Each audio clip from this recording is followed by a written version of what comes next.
Welcome dear rockers, कैसे हैं आप सभी। तो आज हम काफी टाइम के बाद आपके लिए लेकर आ चुके हैं एक बहुत ही interesting South Korean series the Atypical Family की स्टोरी। तो कहानी की शुरुआत में एक ओल्ड लेडी मिस एनी अपनी बेटी को कह रही होती है कि मोटो उड़ के दिखाओ, और ये लोग अभी समंदर के बगल वाले ऊंचे पहाड़ पे मौजूद होते हैं। काफी कोशिश करने के बावजूद भी मोटो उड़ने की हिम्मत नहीं कर पाती।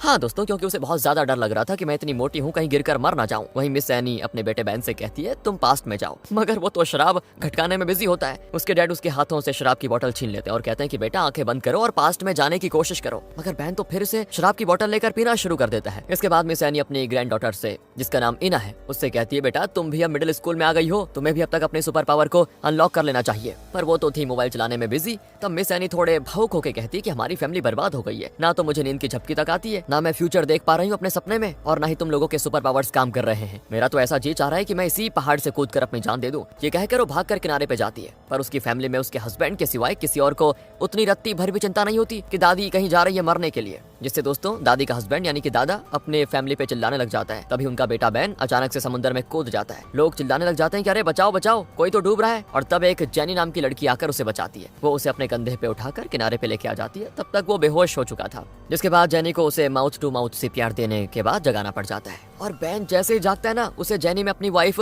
सीना दिखाई देने लग जाती है। इसीलिए वो उसे सीने से लगा लेता है। पर जैसे उसको रियलाइज होता है कि ये तो कोई और है, तो वो फिर से बेहोश होने की नौटंकी कर जाता है, या फिर हो जाता है बेहोश। और तब तक में दोस्तों बैन के पेरेंट्स भी वहाँ पर आ जाते हैं। वो फौरन अपने बेटे को लेकर नजदीकी हॉस्पिटल लेके जाते हैं, जहाँ पर फिर बैन होश में आता है। और जब उसकी मॉम उससे पूछती है कि तुम क्यों कूदे थे, तो वो कहता है कि वो बस माँ एक बस एक्सीडेंट था, मैं जानबूझकर नहीं कूदा। फिर दोस्तों अगले दिन की बात है, हम जेनी को देखते हैं एक मसाज पार्लर में। जेनी यहाँ पे नहीं होती है। वो यहाँ के स्टाफ्स को आपस में बातें करते हुए देखती है, वो भी एक ओल्ड लेडी के बारे में, जिसने ये ऐलान करके रखा हुआ है कि जो भी मुझे अपने मसाज से रिलैक्स कर पाएगा और मुझे नींद में भेज पाएगा, मैं उसको 1 मिलियन का इनाम दूंगी। पर इन स्टाफ्स ने पहले भी ट्राई करके देख लिया है, पर वो जो लेडी है किसी भी मसाज से खुश नहीं होती, मतलब उसको किसी भी मसाज से नींद नहीं आती। इसीलिए इन स्टाफ्स में से अब कोई भी उन्हें सर्विस नहीं देना चाहती। जिससे मसाज पार्लर की मैनेजर परेशान हो जाती है और कहती है ऐसा कैसे चलेगा, तुम लोग अगर नहीं जाओगे उनको सर्विस देने तो क्या मैं जाऊंगी। और तब जेनी मसीहा की तरह उनके सामने आती है और कहती है कि मैं उन्हें सर्विस देने को तैयार हूँ, मैं कोशिश करूंगी उनको नींद में भेजने की। तो जब वो उस ओल्ड लेडी को मसाज देने जाती है दोस्तों, तो सबसे पहले वो उनको एक हर्बल टी ऑफर करती है। पहले तो वो लेडी उसको लेने से इनकार कर देती है कि ये तो यहाँ की रेगुलर चाय होगी, बेकार होगी, मुझे नहीं पीनी। तो तब जेनी बताती कि नहीं नहीं, ये माउंटेन में मिलने वाली खास जड़ी बूटी वाली चाय है, मुझे हाइकिंग पसंद है ना, तो मैंने खुद इसे लिया है। ये माइंड को रिलैक्स करने में बहुत ही फायदेमंद होता है, और मैंने सुना है आपको इंसोमिनिया है, आप एक बार ट्राई तो कीजिए, फायदा होगा। जेनी उनके सामने चाय रखकर खुद जाती है ऑयल लेने के लिए। उसके जाने के बाद वो लेडी जो अभी तक मुंह नीचे करके लेटी हुई थी, वो उठकर चाय पीती है, और हमें पता चलता है ये लेडी कोई और नहीं बल्कि मिस एनी ही है दोस्तों। कुछ देर के बाद जेनी वापस आती है और बड़े ही अच्छे से उनका मसाज कर देती है। जिसके बाद तो कई अरसों के बाद मिस एनी को आ जाती है नींद, और जब वो जागती है तो बड़ी हैरान होती है और सीधे अपने रिसेप्शन पे जाकर उस लड़की को बुलाने के लिए कहती है जिसने उनकी मसाज करी थी। तो जब वो जेनी को देखती है तो वो डबल खुश हो जाती है, क्योंकि पहले तो उसके मसाज से मिस एनी को नींद आ गई थी, वो भी इतने दिनों के बाद, और दूसरा ये कि जेनी ही वो लड़की थी जिसने एनी के बेटे बैन की जान बचाई थी। हाँ, उस समय जब उसका एक्सीडेंट हुआ था, जब इसने सीपीआर दिया था बैन को, और बैन ने उसको हक भी किया था। तो इससे होता यह है, मिस एनी के दिल में बड़ी उम्मीद जागती है कि क्या पता इन दोनों का कुछ हो जाए। और अब वो जेनी को काफी सारे पैसे देना चाहती है, जिसे लेने से वो इनकार कर देती है, ये कहते हुए कि ये तो मेरी ड्यूटी थी, पार्लर वाले मुझे पे कर देते हैं। तो एनी सीधा रिसेप्शनिस्ट को ही ज्यादा पे कर देती है कि इसे थोड़ा ज्यादा बोनस दे देना। इसके बाद वो जेनी को इनवाइट करती है अपने घर पे दोस्तों, और अगले दिन जेनी जाती भी है। वो मिस एनी का घर देखकर पहले तो दंग रह जाती है, ये घर है कि क्या है, क्योंकि उनका घर बहुत ही अच्छा होता है। पहले बगीचे होते हैं, ढेर सारे लग्जरी कार्स होते हैं, और फिर उनका घर होता है। घर पे बहुत सारे कीमती डेकोरेशन वाले चीजें होती है। तो मिस एनी जेनी से मिलती है और हॉल रूम में बिठाती है, जहाँ जेनी उन्हें फिर से वही चाय पिलाने की कोशिश करती है। वो कप लेने के लिए किचन में जाती है तो देखती है कि वहाँ पहले से बैन मौजूद है, और वो अपनी शराब की बोतल खोलने की कोशिश कर रहा है, मगर उसका बोतल ओपनर मिल नहीं रहा। जब तक वो उसे ढूंढ रहा होता है, तब तक में जेनी शराब की बोतल को अपने हाथ से गिरा देती है, और फिर ऐसे रिएक्ट करती है कि ये तो अपने आप गिर गया। वो तुरंत ही कांच के टुकड़े वगैरह क्लीन करने में लग जाती है ताकि ज्यादा गंदगी ना हो। और आवाज सुनकर तभी दोस्तों एनी भी आ जाती है। वो और बैन जेनी को सफाई करने से मना करते हैं कि कोई बात नहीं और लोग कर लेंगे, लेकिन वो केयर करने का नाटक करती है कि आप में से किसी के पैर में अगर ये चुभ गया तो क्या होगा। ये देखकर मिस एनी को बड़ा अच्छा लगता है कि बढ़िया लड़की है ये तो, और वो तुरंत ही उसे बैन के बारे में बताने लग जाती है। एक तरह से वो बैन और जेनी की सेटिंग करना चाह रही है दोस्तों, जिससे चिढ़कर बैन वापस अपने कमरे में चला जाता है, और फिर मिस एनी उसके पीछे पीछे जाती है उसको मनाने के लिए। तब तक में हम देखते हैं किचन में जेनी वो हर्बल टी कप में डाल देती है, और फिर एक छोटी सी शीशी में से कुछ और भी चाय में मिक्स कर देती है, पता नहीं क्या कर रही है। इसके बाद वो चाय पिलाती है मिस एनी को, और फिर उनकी बॉडी को मसाज देने लग जाती है। तो इस दौरान वो काफी बातें भी करते हैं, जिससे एनी को ये पता चलता है कि जेनी की एक बार नहीं बल्कि 2 बार शादी हो चुकी है। पहला हस्बैंड चीटर निकल गया, इसीलिए डिवोर्स लेना पड़ा, और दूसरा शराब के नशे में काफी मारता पीटता था, घरेलू हिंसा वगैरह करता था, इसी वजह से दूसरा को भी तलाक देना पड़ा। दोनों शादी का एक्सपीरियंस तो हालांकि बेकार ही रहा, मगर जेनी के दिल में अभी भी आश है कि वो एक हैप्पी मैरिड लाइफ जिएगी। तो मिस एनी उसको बताती है, मेरे बेटे की भी एक बार शादी हो चुकी थी, मगर कार एक्सीडेंट में उसकी वाइफ चल बसी। तब से बैन ने शराब पीना शुरू कर दिया था। उसने तो अपनी जिंदगी मानो जैसे जीना छोड़ दिया, हमेशा बस उसी की याद में डूबा रहता है वो। और मैं उसकी शादी सोच रही हूँ तुमसे करवा दूं, तुम मुझे बहुत ही पसंद आ गई हो, तुम्हारे पेरेंट्स से मिलवा दो मुझे। तो तब जेनी कहती है, पर मेरे पेरेंट्स की तो मौत कई साल पहले हो चुकी है और मैं बिल्कुल अकेले ही रहती हूँ, छोटी मोटी जॉब करके अपना गुजारा करती हूँ, मगर एक फैमिली की कमी मुझे आज भी खलती है। दोस्तों, जेनी के जाने के बाद सारी बातें मिस एनी अपने हस्बैंड मिस्टर बेक को बताती है। पर आगे हमें पता चलता है दोस्तों कि अभी तक जो भी बातें जेनी ने अपने बारे में मिस एनी को बताई थी उसमें तो काफी झोल है, क्योंकि जेनी के मॉम डैड जिंदा हैं। वो एक सोना सर्विस रन करते हैं। और एक्चुअली दोस्तों, जेनी ने मिस एनी के सामने बड़ी बड़ी बातें की थी कि मुझे तो जंक फूड बिल्कुल पसंद नहीं है, ये वो। और वैसे सच में उसको दोस्तों मैगी, चाउमीन और पास्ता तक बनाना नहीं आता, गैस जलाने में भी डर लगता है उसको, इसलिए वो नूडल्स को बिना पकाए कच्चा ही खा लेती है, क्योंकि इस वक्त उसकी मॉम बड़ी बिजी थी एक लेडी को मसाज देने में और उन्होंने कुछ पका के भी नहीं रखा हुआ था। ऊपर से जेनी को बड़ी तेज भूख भी लगी हुई थी। और उधर एनी बेक को यानी अपने हस्बैंड को जेनी की अच्छाइयां बताती है और बताते बताते सो जाती है, जिससे बेक बड़ा खुश होता है कि चलो इतने दिनों के बाद कम से कम इसको नींद तो आई। नींद में एनी को फ्यूचर की एक ग्लिम्स दिख जाती है, जिसमें जेनी ने एनी की खानदानी रिंग को पहना हुआ है, जो कि शादी के बाद बहू को दिया जाता है वही। इससे एनी और भी ज्यादा श्योर हो जाती है कि मेरे बेटे की शादी तो पक्का उससे ही हो रही है, और वो इस बारे में अपनी पूरी फैमिली को बताती है। फिर अब अगले दिन की बात है दोस्तों, बैन अपने खानदानी जिम में सोया होता है, तभी वहाँ पे आती है मिस ग्रेस, जो कि यहाँ पे पर्सनल ट्रेनर के लिए मतलब अप्लाई करने के लिए आई थी जॉब के लिए। और ग्रेस का फिगर और पर्सनैलिटी को देखते हुए बैन बिना ज्यादा पूछताछ किए हुए उसे जॉब पे रख लेता है। मगर बैन की बहन मोटो आ जाती है बीच में, वो अच्छे से ग्रेस का रिज्यूमे देखती है और उसे काफी ज्यादा सवाल जवाब करने के बाद जॉब पे रखने के लिए राजी हो जाती है। इसके बाद दोस्तों हम देखते हैं कि जो मोटो है ना, एक फैट रिमूविंग क्लिनिक में काम करती है, मगर मोटो खुद इतनी मोटी है कि जब भी कोई क्लाइंट उसको क्लिनिक में देखता और उससे कंसल्टेशन के लिए मतलब आता, तो उनके मन में तो यही ख्याल आता कि जब ये अपनी टेक्निक को अपने पे इस्तेमाल नहीं कर पा रही है तो फिर हमें क्या बताएगी। और बातों ही बातों में मोटो के जो शर्ट का बटन है वो टूटकर क्लाइंट के ऑयली फेस पे चिपक जाता है, जिससे वो तुरंत ही वहां से चली जाती है नाराज होकर। और तब इस क्लिनिक के डॉक्टर मिस्टर जॉन मोटो से कहते हैं कि देखो, तुम हमारे क्लिनिक के लिए नेगेटिव इंप्रेशन बना रही हो, अच्छा यही होगा कि तुम अपने वेट पे ध्यान दो और कुछ दिनों के लिए मैं ये काम संभालता हूँ, तुम रहने दो। और दोस्तों, ये सारी बातें जॉन ने अकेले नहीं कही थी, 2 रिसेप्शनिस्ट के सामने मोटो को सुनाई थी, जिससे उसको थोड़ी बेइज्जती फील होती है। और तब मोटो अपनी पुरानी कार्डबोर्ड कटआउट देखती है जो कि ऑफिस के एंट्रेंस पे लगी हुई थी। उसमें मोटो काफी स्लिम थी, जिसको देखकर मोटो को अपना पहला वाला फिगर याद आ जाता है।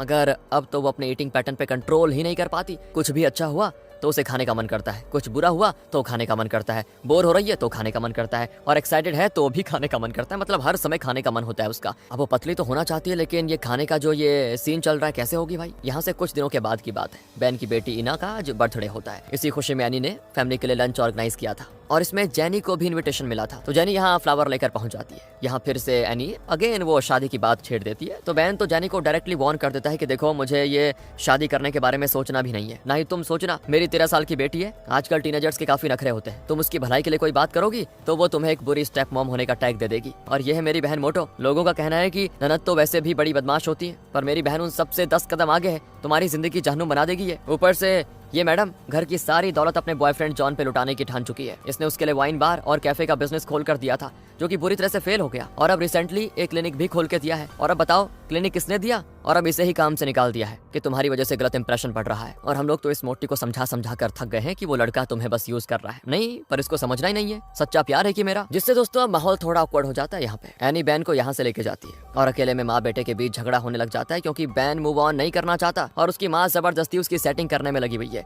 वहीं उसकी मॉम का कहना तो ये होता है कि बेटा, सीना आज जिंदा होती अगर तुमने मेरी भविष्यवाणी को मानकर शादी ना की होती। तुम दोनों का मेल लिखा हुआ था ही नहीं, पर तुम्हें तो तकदीर के लिखे को बदलना था ना। सीना की मौत तुम्हारी जिद की वजह से हुई है। और ये बात दोस्तों इना सुन लेती है। वो अपने केक पे लगे कैंडल्स को बुझाकर अपने रूम में आ जाती है और गुस्से में बैन भी घर से बाहर चला जाता है। इसी वक्त बहुत तेज बारिश भी होने लग जाती है और अचानक एनी की तबीयत बिगड़ जाती है। तब मिस्टर बेक यानी उसका पति और मोटो मिलकर उसको हॉस्पिटल लेके जाते हैं। बेक जेनी से कहता है कि स्टोव पे सूप चढ़ा दिया है, जरा स्टोव तुम बंद कर देना। मगर दोस्तों जेनी को तो ये गैस चलाना, स्टोव चलाना ये आता ही नहीं था। घर पे इस वक्त सिर्फ नाराज इना और जेनी ही बचे हुए थे, जिन दोनों का मूड मतलब बिल्कुल खराब था। तो जेनी किसी और से मदद भी नहीं ले सकती। ऊपर से सूप भी बहुत तेज आंच की वजह से नीचे गिर रहा था। ऐसे में जेनी उठाती है एक चिमटा और किसी तरह से गैस को बंद करने की कोशिश में लग जाती है, मगर उससे हो ही नहीं पाता। तभी आ जाती इना और वो गैस ऑफ कर देती है आराम से। इसके बाद वो जेनी को कन्फ्रंट करती है कि तुमने ग्रैंडमा के चाय में क्या मिलाया था बताओ। जेनी डर जाती है दोस्तों।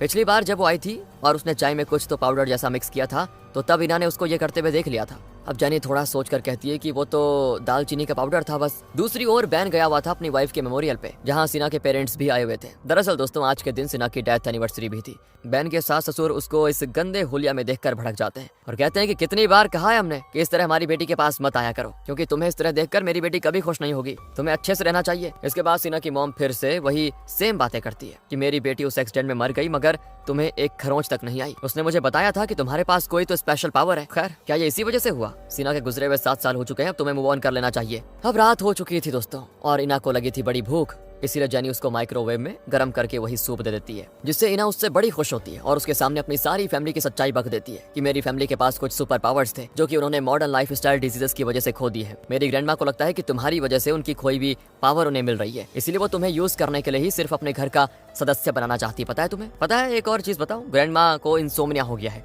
जिसकी वजह से वो सो नहीं पाती और ना सोने की वजह से उन्हें सपने में जो फ्यूचर दिखाई देता था वो बंद हो गया है। मोटो इतनी मोटी हो गई है कि पहले की तरह उड़ नहीं सकती। मैं 13 साल की हो गई हूँ, अब तक मेरे सुपर पावर्स भी जागे नहीं है, जो कि जाग जाने चाहिए थे, मगर ऐसा नहीं हुआ। और डैड जिनके पास हैप्पी मोमेंट में जाने की सुपर पावर्स थी वो भी खो चुके हैं। दरअसल वो डिप्रेशन में है, इसीलिए उन्हें पास्ट की कोई भी चीज हैप्पी नहीं लगती और वो पास्ट में जा नहीं सकते अब, इसीलिए मेरी फैमिली की हालात बिगड़ती जा रही है। मगर इन सारी बातों पे दोस्तों जैनी को यकीन ही नहीं होता। उसको लगता है कि ये लड़की मुझे पसंद नहीं करती, इसलिए फालतू की मनगढ़ंत कहानियां सुना रही है ताकि मैं यहाँ से दूर चले जाऊं और इसके पापा से शादी ना करूं। कुछ देर बाद जब बैन घर पे आता है तो देखता है जैनी किचन में बर्तन साफ कर रही है। पूछने पर उसे पता चलता है कि इन्होंने सूप पिया है। तो जैनी जब बैन के हाथों में एक सॉफ्ट टॉय देखती है तो कहती है तुम अपनी बेटी को ये सॉफ्ट टॉय देने वाले हो ना, अब वो बच्ची नहीं रही, उसे ये सब पसंद थोड़ी आएगा। तो बैन जैनी से साफ साफ कह देता है कि देखो मुझसे शादी करने का ख्याल तुम अपने दिमाग से निकाल दो, क्योंकि शादी के बाद एक औरत को क्या चाहिए होता है कि उसका पति उसकी रक्षा करे, उसे बचाए, मगर मैं तो खुद डिप्रेशन में हूँ, ना तो मैं किसी की हेल्प कर सकता हूँ ना किसी को बचा सकता हूँ।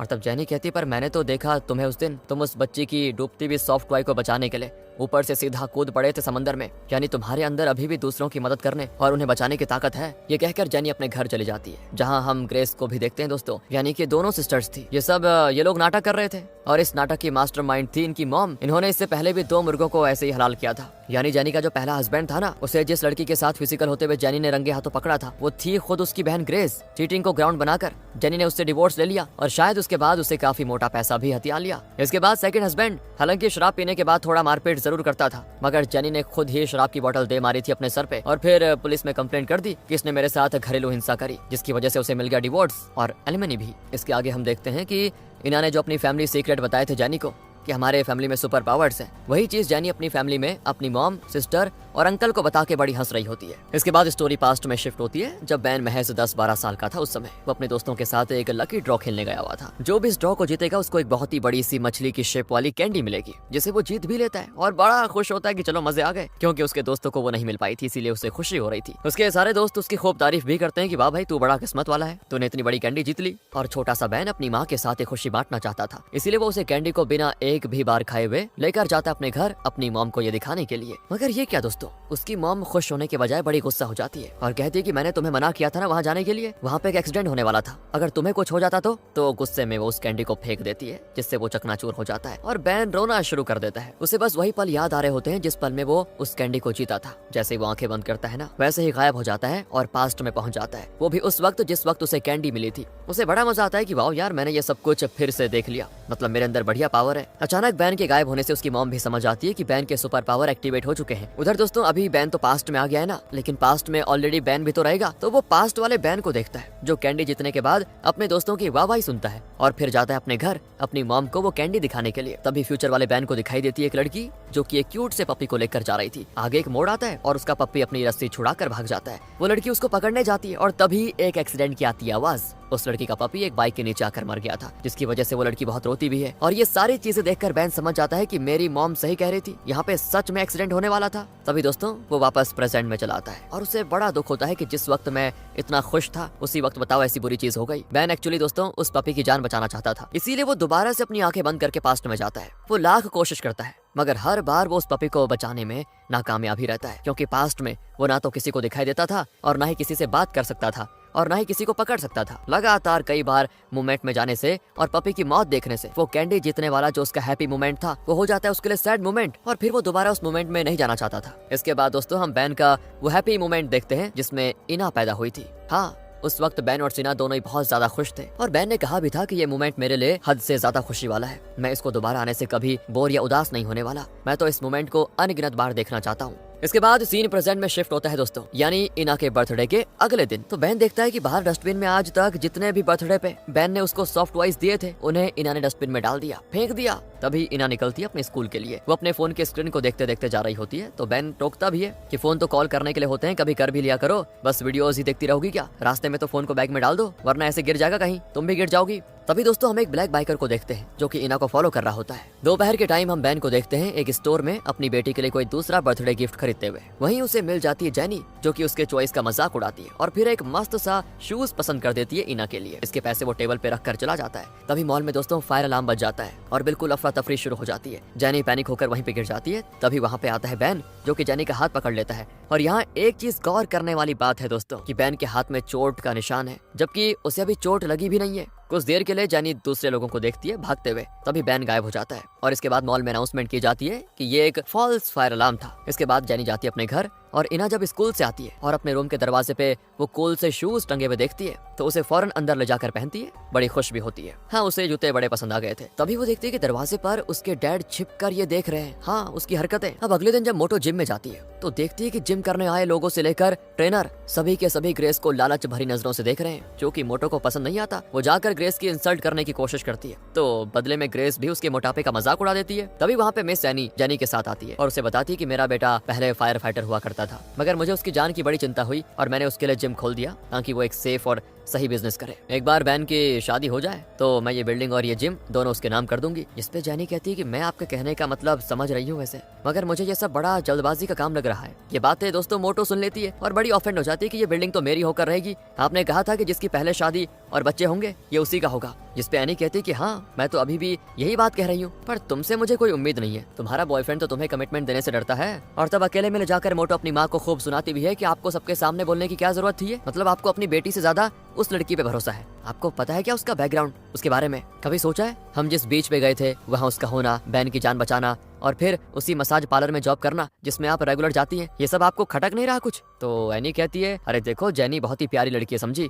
इधर जेनी को बैन मिल जाता है दोस्तों। वो उसको थैंक यू कहती है कल मॉल में उसका हाथ पकड़ने के लिए। और ये बात सुन लेती है एनी, जो कि फिर बात का बतंगड़ बना देती है और इनको छेड़ने भी लगती है। अच्छा, तो बात यहाँ तक पहुँच गई, हाथ पकड़े जा रहे हैं। लेकिन बैन इस बात को झूठा बताकर चला जाता है वहाँ से और जेनी सिर्फ ब्लश करते रह जाती है। रात में दोस्तों जेनी की पूरी फैमिली साथ बैठकर प्लाटिंग करती है कि आखिर ऐसा क्या किया जाए कि बैन और उसकी फैमिली जल्दी से जल्दी शादी करवा दे जेनी की। मतलब ये प्लानिंग की वो लोग बैन की शादी जेनी से करवा दे। अब अगले दिन की बात है, हम इना को उसके स्कूल में देखते हैं। ये नया स्कूल था इना का, उसने कुछ ही महीने पहले इसको ज्वाइन किया था और अभी तक यहाँ पे एक भी फ्रेंड बनाने में वो कामयाब नहीं हो पाई है। सारे स्टूडेंट्स ने अपना अपना क्लब ढूंढ लिया था पर उसने अभी तक कोई क्लब भी ज्वाइन नहीं किया था। इसीलिए इना का क्लास टीचर कॉल करता है बैन को और उसको सारी बातें बताते हुए कहता है कि देखो, मेरे हिसाब से आपको अपनी बेटी से थोड़ा तालमेल बैठाना चाहिए, आपको उसको सोशलाइज करने में हेल्प करनी चाहिए। इना अपनी लाइफ में बाकी बच्चों की तरह ग्रो नहीं कर रही है। ये जानकर दोस्तों बैन के अंदर बड़ी बेचैनी होती है और वो शराब पीने की सोचता है, मगर उसके डैड ने सारे शराब की बॉटल्स फिकवा दिए थे। बैन से वो कहते हैं कि इस तरह घर में अकेले शराब पीने से तुम कभी भी डिप्रेशन से बाहर नहीं आ पाओगे, तुम्हें पीना ही है ना तो मेरे साथ चलो। और वो उसको एक रेस्टोरेंट में लेके जाते हैं जहाँ पहले से एनी ने जेनी को बुला के रखा हुआ था। अब मिस्टर बेक यानी कि एनी के हस्बैंड वो कहते हैं कि बेटा तुम एनी के साथ यहाँ पे बैठ के पियो। और बैन भी समझ आता है कि ये मेरे पेरेंट्स की एक और चाल है मेरी सेटिंग करवाने के लिए, इसलिए वो भी आज जमकर शराब पीने की सोचता है। दूसरी ओर दोस्तों मोटो गई होती है अपने बॉयफ्रेंड के पास यानी जॉन के पास क्लिनिक में, और वहाँ वो क्या देखती है ना कि मोटो की जो स्लिम ट्रिम वाली कार्डबोर्ड कटआउट थी वो हटा दी गई है वहाँ से और ऊपर से जॉन के केबिन से किसी लड़की की आवाजें आ रही थी। रिसेप्शनिस्ट तो यही कहती है, अंदर वो चेकअप कर रहे हैं, मगर काफी देर तक वो आवाजें कम नहीं होती, बंद नहीं होती। तो मोटो से रहा नहीं जाता, वो अंदर चले जाती है जहाँ उसको दिखाई देती है ग्रेस। मोटो जॉन से कहती है कि रात हो गई और तुम अभी भी यहीं हो? तो वो कहता है हाँ, ये लास्ट पेशेंट आ गई थी इसीलिए रुकना पड़ा। अब इतना सुनते ही ग्रेस कहती है ओ सॉरी, अगर मेरी वजह से आपको लेट रुकना पड़ा मैं इसका कंपनसेशन देने को तैयार हूँ। और ये बात मोटो को बिल्कुल भी अच्छी नहीं लगती। तभी ग्रेस कहती है ठीक है, फिर हमने नंबर तो एक्सचेंज कर ही लिया है, मिलना जुलना होता रहेगा। ग्रेस के जाने के बाद दोस्तों मोटो जॉन से प्यार से पूछती है और फिर उसे शादी करने के लिए कहती है। साथ ही वो अपनी मॉम के प्लान के बारे में भी उसको बताती है कि मुझ में और मेरे भाई में जो भी जल्दी शादी करके बच्चे करेगा जिम उसके ही नाम होगा। मगर फिर भी दोस्तों जॉन रेडी नहीं होता। वो कहता है कि ये क्लिनिक खोलने के लिए जितने पैसे तुमने मुझे उधार दिए थे, जब तक मैं उन्हें चुका नहीं देता तब तक मैं तुमसे शादी नहीं करने वाला। अब रीजन तो जॉन ने अलग दे दिया, मगर मोटो को समझ आ गया था कि जॉन मेरे हाथी जैसे बदन की वजह से परेशान है, वो मुझसे इस हालत में तो शादी करने वाला है नहीं। और इससे होता यह है कि मोटो का सब्र का बांध टूट जाता है और वो सोचती है कि बस अब तो मैं किसी भी हाल में पतली होकर ही नहीं रहूंगी। इसीलिए वो अपने भाई के जिम में जाकर ट्रेडमिल में नॉन स्टॉप दौड़ना शुरू कर देती है। और इधर जब इना अपने स्कूल से घर लौट रही होती है तो उसे लगता है जैसे कोई उसका पीछा कर रहा है। वो भागकर एक लेडीज पब्लिक टॉयलेट में छिप जाती है और सबसे पहले अपने ग्रैंडपा को कॉल करती है, मगर वो तो इस वक्त कुकिंग कर रहे थे इसलिए फोन नहीं उठा पाते। तब वो कॉल लगाती है अपनी आंटी यानी मोटो को, जिसने ठान के रखा हुआ था कि मैं तो आज पतली होकर ही रहूंगी, इसलिए वो भी फोन नहीं उठाती। इसके बाद इना अपनी ग्रैंडमा को कॉल करती है जो कि सोई हुई थी, और तब वो आखिर में कॉल करती है अपने डैड को और डरते हुए कहती है कि मैं जनगैंग पार्क के रेस्टरूम में हूँ, क्या आप मुझे लेने आ सकते हो। मगर अभी तक तो बैन पीकर सो चुका था, इसलिए फोन उठाया था जेनी ने। मगर जैसे ही उसको समझ में आता है कि फोन जेनी ने उठाया तो वो कॉल कट कर देती है। हालांकि दोस्तों इना ने सारी बातें तो जेनी को बताई नहीं थी, मगर जेनी बैन को जगाकर कहती है लगता है इना का कोई पीछा कर रहा था, वो काफी डरी हुई थी और उसने तुम्हें पार्क वाले वॉशरूम में आने के लिए कहा हुआ है। और ये पता है दोस्तों आपको, पीछा करने वाला कोई और नहीं बल्कि जेनी का अंकल ही था। ये सब जेनी और उसकी फैमिली का प्लान है। बेटी ने कॉल किया था और वो खतरे में है। इतना सुनते ही बैन भागना शुरू करता है।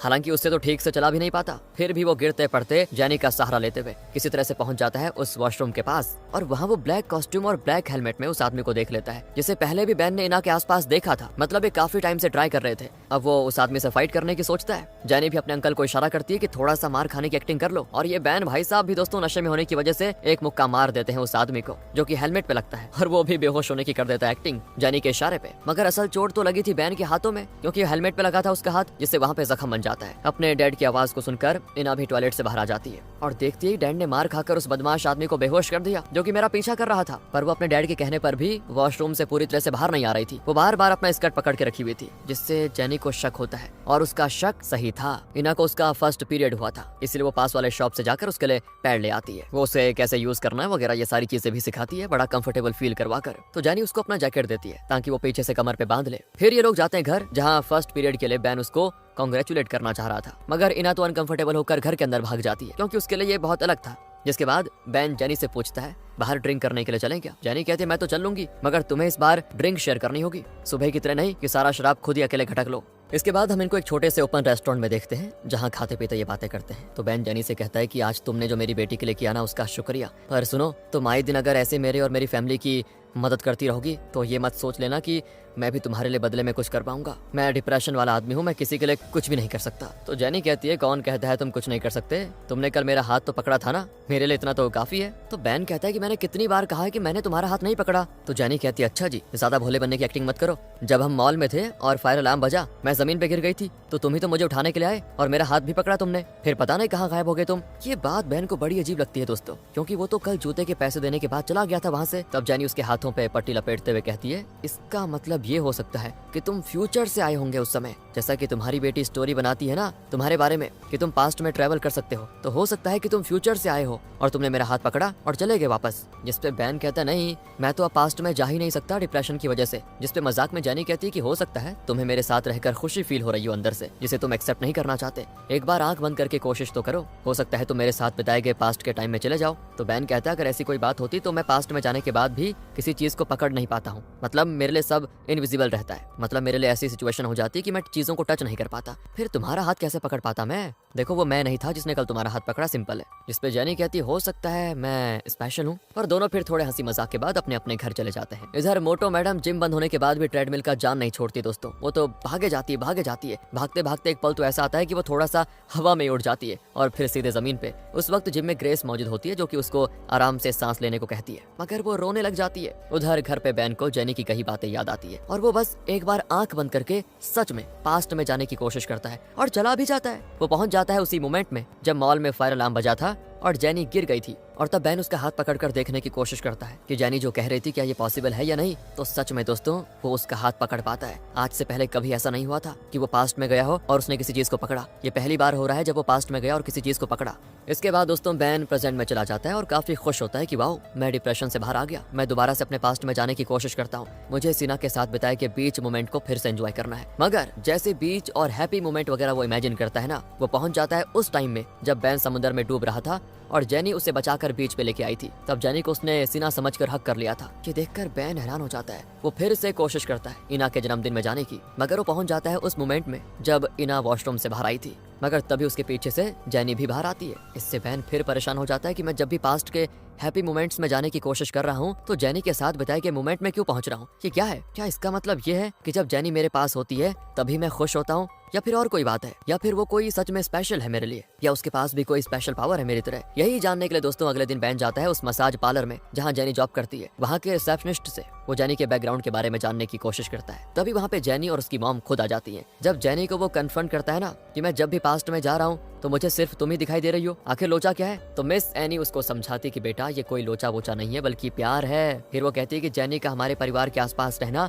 अच्छा साबित हो रहा है। देखो ना हम सबकी खोई हुई शक्तियां धीरे धीरे वापस आ रही हैं। इना के भी पीरियड्स आ चुके हैं, उसके भी पावर्स जल्द ही अनलॉक हो जाएंगे। हमें जेनी को यहाँ की जॉब छुड़ाकर इना के लिए ट्यूटर की जॉब पे रखना पड़ेगा। बहन को कुछ समझ नहीं आता दोस्तों, मगर मिस एनी ने तो ठान लिया था और उनकी मर्जी के आगे किसकी चलेगी? किसी की भी नहीं। इसके बाद सीन दोस्तों पास्ट में शिफ्ट हो जाता है और हम देखते हैं वो टाइम जब बैन फायर फाइटर हुआ करता था। तो एक दिन की बात है, क्या हुआ बताता हूँ आपको। उसे हॉस्पिटल से न्यूज आती है कि सिना को बेबी हुई है, जिसे देखने के लिए वो खुशी खुशी चला जाता है। वहाँ वो अपनी वाइफ और बच्ची के साथ ये स्पेशल टाइम एंजॉय करने में बड़ा बिजी हो गया था और बाहर एक बुरा एक्सीडेंट हो गया था। दरअसल हॉस्पिटल की कुछ ही दूरी पर एक स्कूल में आग लग गई थी। इसमें कई सारे लोगों की जान बचाई गई थी, मगर आखिर एक बच्चे की जान बचाने के लिए बैन के सीनियर की जान चली गई। इस बात का पता जब बैन को चलता है तो उसे बड़ा अफसोस होता है कि अगर मैं उस दिन अपनी बेबी को देखने के लिए हॉस्पिटल नहीं गया होता तो आज मेरे दोस्त जैसा सीनियर वो जिंदा होता, उनका बेटा अनाथ नहीं होता और न ही इतने सारे लोगों की औलादें छिनती उस आग में। इसके बाद दोस्तों बैन कई बार अपनी बेटी के जन्म वाले हैप्पी मोमेंट में जाता है, मगर हर बार उसको याद आता है कि मैं पास्ट में अपने बेबी के साथ टाइम स्पेंड कर रहा हूँ और बाहर इतना बड़ा हादसा हो रहा है जिसे मैं रोक नहीं पा रहा।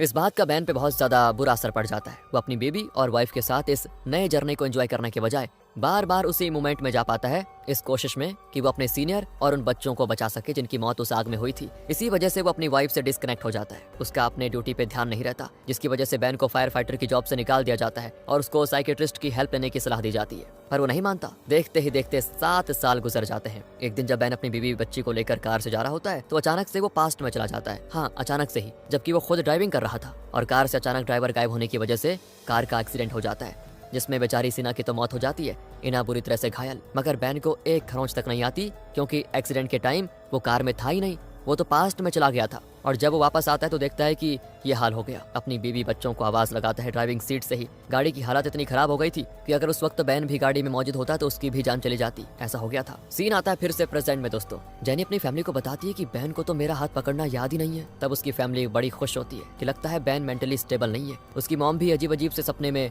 फ्यूचर देखने की बातें करती है। ये सब कोर्ट के जजमेंट में हमारे फेवर में काम करेगा और उनकी सारी संपत्ति को संभालने वाली इकलौती समझदार और स्टेबल पर्सन घर की बहू जेनी ही बनेगी। कानून की मदद से हम इसे उनकी लीगल गार्डियन बनाएंगे। हालांकि ये इतना आसान तो नहीं होगा, तुम्हें काफी सारे एविडेंस जुटाने की जरूरत पड़ेगी बेटा। देख रहे हो दोस्तों, इनका अलग ही प्लान चल रहा है यहाँ। इसके कुछ दिनों के बाद जेनी हाथों में बड़ा सा गुलदस्ता लेकर पहुंच जाती है बैन के घर और उसकी फैमिली से कहती है ये मुझे बैन ने दिया था और कहा था मैं आकर इसी घर में रहूं, जिससे बैन ऑफेंड हो जाता है और कहता है ये तो झूठ बोल रही है, मैंने ऐसा कुछ भी नहीं कहा। वो साइड में ले जाकर जेनी को खूब झाड़ता है तो वो भी उदास हो जाती है और कहती है तुम मेरे साथ ऐसा क्यों कर रहे हो? तुमने पहले मेरा हाथ पकड़ा मॉल में और उससे इनकार कर दिया बाद में, फिर फाउंटेन के पास तुमने मुझे ये फ्लावर्स दिए, प्यारी प्यारी बातें की, मुझे टाइटली हक किया वगैरह वगैरह और अपने साथ यहाँ रहने के लिए कहा, और अब तुम इससे भी मुकर रहे हो। यार आखिर तुम मुझे सबकी नजरों में झुकाना क्यों चाह रहे हो? जिससे बैन समझ जाता है दोस्तों कि लगता है ये काम भी मैंने फ्यूचर से आकर ही किया होगा, इसीलिए अभी ये चीज मुझे पता नहीं है। दूसरी ओर हम मोटो को देखते हैं जो कि अभी बिल्कुल स्लिम ट्रिम हो गई है। वो रैंप में मॉडल्स के साथ वॉक करती है, पर और मॉडल्स की वॉक को भूलकर सभी मोटो की वॉक की तारीफ करते हैं। उसका बॉयफ्रेंड भी उसके गुणगान करता है, जिससे मोटो बड़ी खुश और वो जाती बिल्डिंग के टॉप पे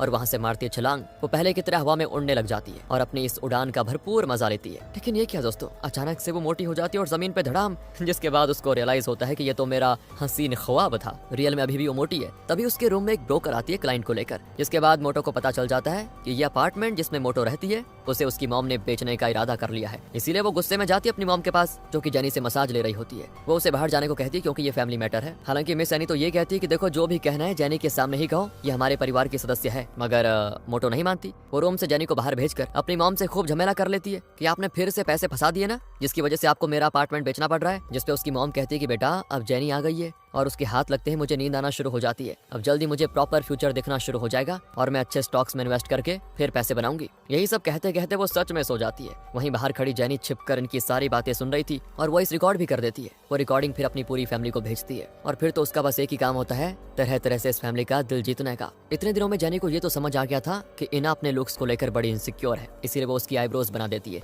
और कहती है तुम्हें इन मोटे मोटे चश्मों के पीछे छिपने की कोई जरूरत नहीं है, तुम बहुत ही सुंदर हो बेटा। दोनों एक दूसरे की आंखों में देखते हैं थोड़ी देर और हम नोटिस कर पाते हैं कि इना की आंखें बिल्कुल ब्लूइश हो गई हैं। वो उस वक्त जेनी के मन में जो चल रहा होता है उसके बारे में जान जाती है और कहती है आप जिम बिल्डिंग की मालकिन बनना चाहती है ना। जेनी हैरान दोस्तों और सोचती है ये बच्ची तो बड़ी होकर दिमाग पढ़ने वाली बन जाएगी। फिर अगले दिन की बात है दोस्तों, इना स्कूल में होती है जहाँ एक लड़की जो कि इना से दोस्ती करना चाहती है ना, वो उसके पास आती है और कहती है कि आज तुम थोड़ी अलग दिख रही हो, क्या बात है, तुमने अपने आईब्रोज सेट करवा दिए, तुम बड़ी प्यारी लग रही हो। इना खुद की तारीफ सुनकर बौखला जाती है और उसके हाथ से अपना चश्मा छीनती है और इसी छीना झपटी में उसका चश्मा गिर जाता है। तब इना का क्रश वो चश्मा उठाकर उसको देना चाहता है, पर उससे पहले वो इना से थोड़ी देर तक आई कांटेक्ट करता है और सोचता है कि वाह यार कितनी क्यूट है ये।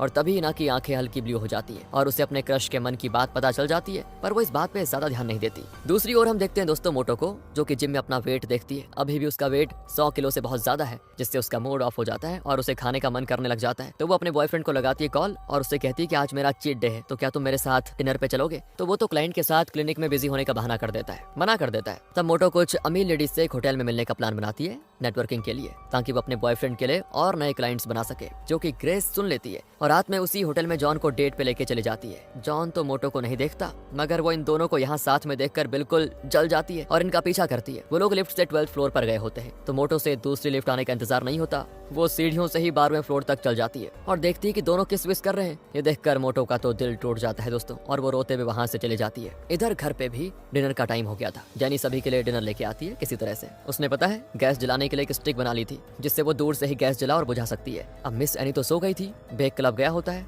और वहाँ एक फीमेल के साथ डांस कर रहा होता है मस्त, जिसका वीडियो जेनी के अंकल बना रहे होते हैं। घर पे जेनी इना और बैन के साथ ही डिनर करती है और फिर जो कचरा रहता है वो बैन को बाहर डस्टबिन में फेंक आने को कह देती है। जब वो बाहर जाता है ना, तो उसे फ्लावर्स की ट्रक दिखाई देती है। उसमें ऑरेंज फूलों का गुलदस्ता भी होता है एक, जो कि दिखने में बिल्कुल जेनी के फूलों की तरह लग रहा होता है। उसे बैन उठाता है और सोचता है कि जेनी के फूल तो मुरझाने लगे हैं, और तभी वो उस टाइम में पहुंच जाता है दोस्तों जब जेनी पे वो नजर रख रहा था, यानी इना के फर्स्ट पीरियड के सेकंड डे। जेनी फाउंटेन पर किसी का तो इंतजार कर रही थी। बैन उसका पीछा करता है और तभी जेनी को भी अंदाजा हो जाता है कि उसके पीछे कोई है। वो देखती है ये तो बैन है, और बैन वो फ्लावर्स अपनी पीठ के पीछे छुपा देता है कि नहीं, ये फ्लावर्स तो मैं इसको नहीं देने वाला और ना ही इसको हक करने वाला हूँ। तभी उसे उसी ओर एक बाइक आते हुए दिखती है। वो जेनी को अपनी ओर खींचता है, जिससे जेनी खींचकर डायरेक्ट बैन के बाहों में चली जाती है और उस वक्त एक प्यारा सा मोमेंट बन जाता है। इधर प्रेजेंट में दोस्तों मोटो अपना सारा सामान पैक करके कुछ दिनों के लिए अपनी मॉम के साथ रहने के लिए जा रही होती है, क्योंकि उसका दिल टूट गया था। उसने सोचा जॉन मुझे पसंद कर रहा होगा, लेकिन नहीं, वो तो ग्रेस के साथ मस्त है। लेकिन तब जॉन उसको सपोर्ट करता है और कहता है कि मैं तुम्हारा फैन था जब तुम एक मॉडल हुआ करती थी, पर अब देखो तुम्हारा वजन कितना बढ़ गया है। मुझे लगता है ये सब मेरी ही वजह से हुआ है। तुमने मेरा बिजनेस सेटल करने में अपने ऊपर ध्यान ही नहीं दिया। हम लोग ना कुछ दिनों के लिए ब्रेक ले लेते हैं ताकि तुम फिर से खुद पे फोकस कर पाओ। मोटो समझ जाती है कि मुझसे छुटकारा चाहिए इसको, इसीलिए इस ब्रेकअप में मेरी भलाई है।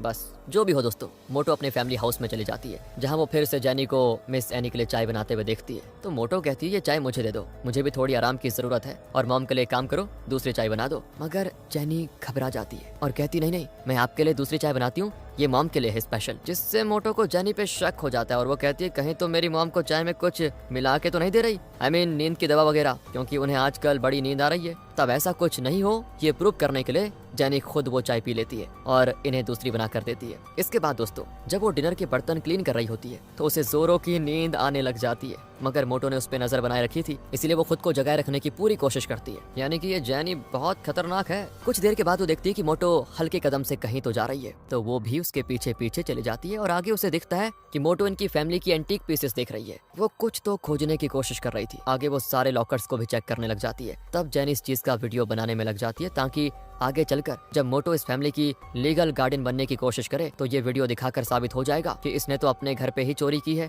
ये लीगल गार्डियन बनने के लायक है नहीं। पर आगे जेनी जो देखती है ना दोस्तों, उससे तो पैरों तले जमीन खिसक जाती है उसकी। दरअसल ऊपर वाले लॉकर तक मोटो का हाथ नहीं जा रहा था। पर वो उस तक पहुंचने की बहुत कोशिश करती है और देखते ही देखते वो जमीन से ऊपर उठ जाती है। वो उस लॉकर के लेवल तक पहुंच जाती है। इस तरह से मोटो को हवा में उड़ता हुआ देखकर जेनी की तो डर के मारे हालत खराब, वो उसे भूत समझकर जल्दी से वहां से भाग जाती है। पर उसकी एक चप्पल वहीं पे खुल जाती है, जो कि फिर मोटो देख लेती है। इधर भागते भागते जेनी टकरा जाती है बेन से, जो कि अभी ही पास्ट से प्रेजेंट में आया है। फाउंटेन के पानी में भीगने की वजह से उसके बाल अभी भीगे हुए हैं, गीले हैं। बेन जेनी को गिरने से बचाने के लिए अपनी बाहों में थाम लेता है और उसके गीले बालों से पानी की बूंद टप टप करके जेनी के चेहरे पे गिरती है, जिसे पोंछते हुए वो दूसरी ओर देखती है और सामने उसे एक मिरर दिखता है दोस्तों, यानी कि आईना। और उस मिरर में जेनी के सिवा और कोई नहीं दिख रहा था। मिरर में वो खुद को बेन की बाहों में लेटे हुए देखने के बजाय हवा में लटका हुआ देख रही थी खुद को, जिससे जेनी की तो बोलती बंद हो जाती है। उसे लगता है ये भी भूत है, मैं पता नहीं किस भूतिया फैमिली के बीच फंस गई हूँ। यही सोचकर उसका डर के मारे बुरा हाल। और इसी के साथ इस सीरीज का पहला पार्ट यहाँ पे खत्म होता है दोस्तों। आगे बड़ा मजेदार होने वाला है। जेनी की फैमिली का क्या प्लान है, जेनी इस फैमिली के पीछे क्यों पड़ी हुई है और आगे क्या होगा, बड़ा मजा आएगा देखने में। आप भी इंतजार कीजिए, लेकिन इस एपिसोड को ज्यादा लाइक करें, शेयर करें, ताकि हमें भी मोटिवेशन मिले आगे लाने के लिए और एपिसोड्स को।